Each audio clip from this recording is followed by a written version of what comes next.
What is a life hack that seems fake, but is a true lifesaver?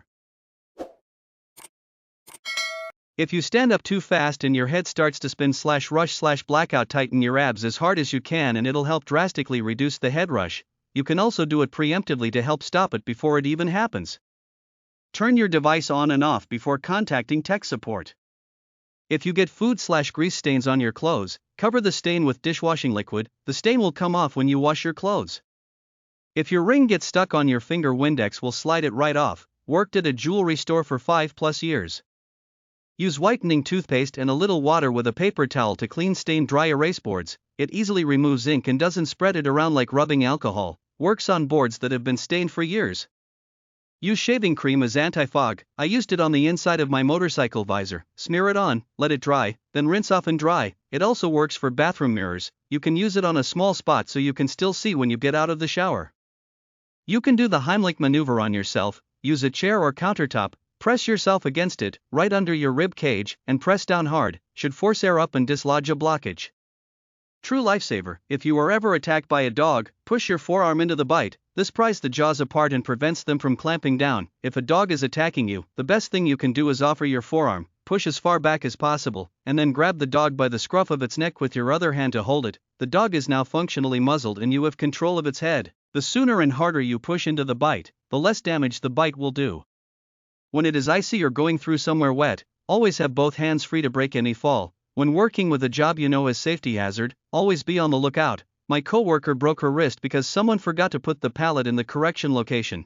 Sometimes people are out to get you or maybe not even thinking of you, or your safety, so always got to have your own back.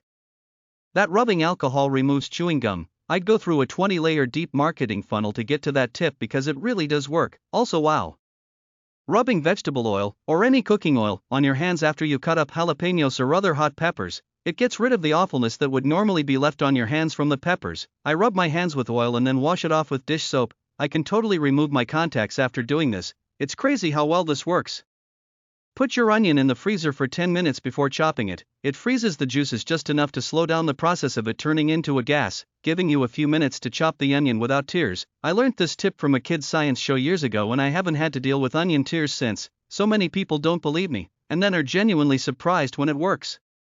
If you get a splinter that is still partially sticking out of the skin, put a drop of Elmer's glue on it and let it dry. When you peel the dried glue off your finger, the splinter will be stuck on the glue and pop right off with it.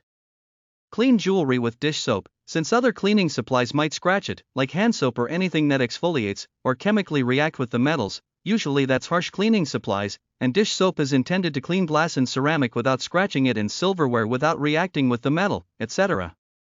Run your wrists under cold water or rub an ice cube on your pulse points to cool down all over quickly when you get overheated. It seems obvious, but I didn't realize it until last summer working in a warehouse with no AC. If you're having trouble staying awake in class/at a meeting, see how long you can keep one of your feet lifted slightly off the ground. When putting a paint can lid back on the can, first put down a layer of cling film, saran wrap. This will stop the lid sticking to the can once the paint on the lid has dried. Nail polish remover gets permanent marker off skin, in case someone draws a dick on your face. If you're going to climb a ladder or work on your roof, wear a bike helmet.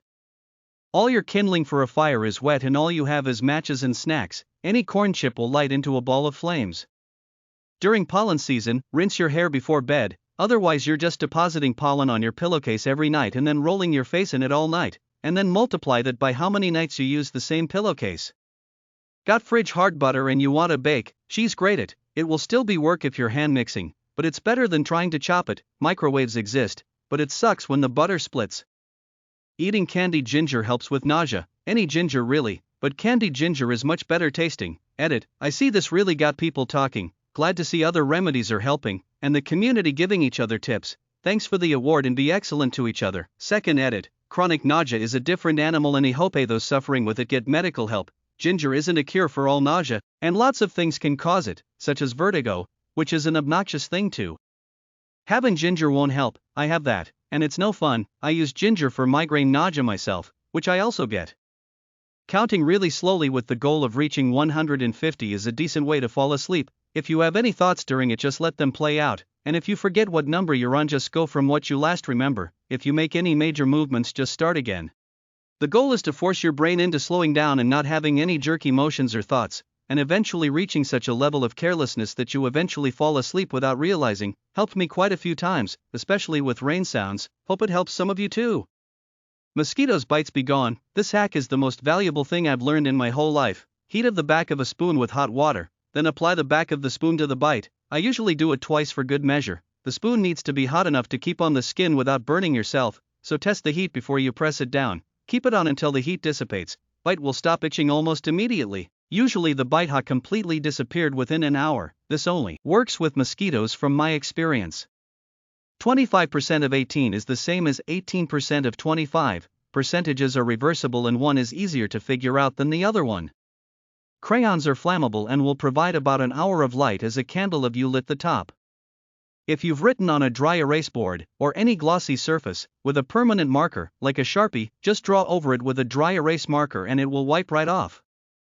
If you start to cough while eating or drinking, essentially the went down the wrong pipe, immediately lift both your arms up in the air and keep them held up for a few seconds. The act opens your airways and will allow you to catch your breath, also helps food or drink travel downward. My MIL taught us this and it's now second nature. Edit, change choke to cough. The Heimlich maneuver should be used if someone has food stuck. If you've got a splinter below your skin surface, wrap a banana peel around it, wet side against your skin, it will draw the splinter out most of the time. I don't know how, but it frickin' works. If you have a dishwasher, I'm sure you're familiar with the vague annoyance of pools of water being left on your dishes.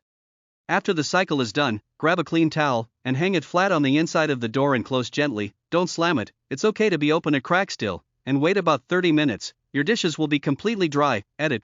You should do this as close to the finish of the cycle as possible when it's still warm inside. Being extra nice to strangers when you need help will get you really far, oftentimes further than you expect. Customer service especially.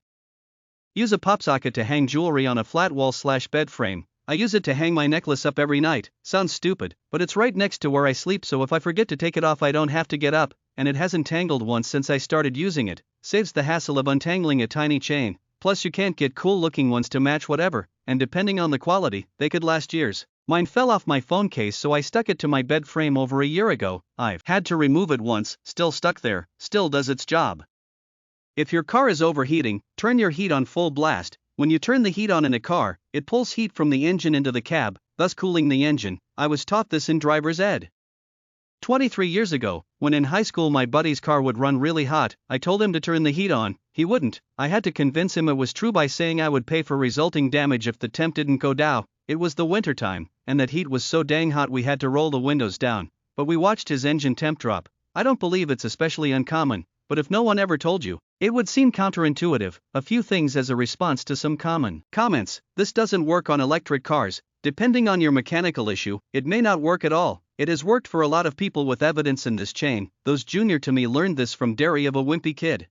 Those around my generation learned this from Hank Hill. If you want to know how it works better than me saying it pulls heat off the engine, ask your mechanic or look for those that explained it better in this thread. This is not a permanent fix. This is to get you somewhere to safely address this issue. If you can't afford repairs and do this long term, you are gambling. Know when to hold M, know when to fold M. You read all these comments?